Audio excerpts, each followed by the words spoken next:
ವೀಕ್ಷಕರೇ, ಇವತ್ತು ನಟ ಕಿಚ್ಚ ಸುದೀಪ್ ಅವರ ತಾಯಿಯ ಪುಣ್ಯ ಸ್ಮರಣೆಯನ್ನ ಆಚರಿಸಲಾಯಿತು. ಬಿಗ್ ಬಾಸ್ ಕಾರ್ಯಕ್ರಮವನ್ನ ಮುಗಿಸಿಕೊಂಡು ಬಂದ ನಟ ಕಿಚ್ಚ ಸುದೀಪ್ ಅವರು ತನ್ನ ತಾಯಿಯ 1ನೇ ವರ್ಷದ ಪುಣ್ಯ ಸ್ಮರಣೆಯನ್ನ ಆಚರಿಸಿದ್ದು, ಆ ಒಂದು ದೃಶ್ಯಗಳನ್ನ ಇಲ್ಲಿ ನಾವು ನೋಡಬಹುದಾಗಿದೆ.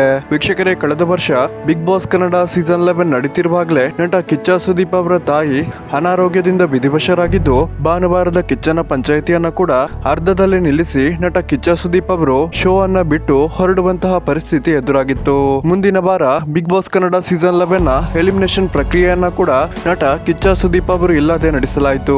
ಇದೇ ಸಮಯಕ್ಕೆ ಅಂದ್ರೆ 1ನೇ ವರ್ಷದ ಪುಣ್ಯ ಸ್ಮರಣೆಯನ್ನ ನಟ ಕಿಚ್ಚ ಸುದೀಪ್ ಅವರು ಬಿಗ್ ಬಾಸ್ ನ ಕಿಚ್ಚನ ಪಂಚಾಯಿತಿಯನ್ನ ಮುಗಿಸಿಕೊಂಡು ಬಂದು ಆಚರಿಸಿದ್ದು, ಯಾರೆಲ್ಲ ಈ ಸಮಯದಲ್ಲಿ ನಟ ಕಿಚ್ಚ ಸುದೀಪ್ ಅವರಿಗೆ ಧೈರ್ಯ ತುಂಬುತ್ತೀರಾ, ದಯವಿಟ್ಟು ಈ ವಿಡಿಯೋಗೊಂದು ಮೆಚ್ಚುಗೆ ಕೊಟ್ಟು ನಿಮ್ಮ ಅನಿಸಿಕೆಯನ್ನ ಕಮೆಂಟ್ ಮಾಡಿ ತಿಳಿಸಿ.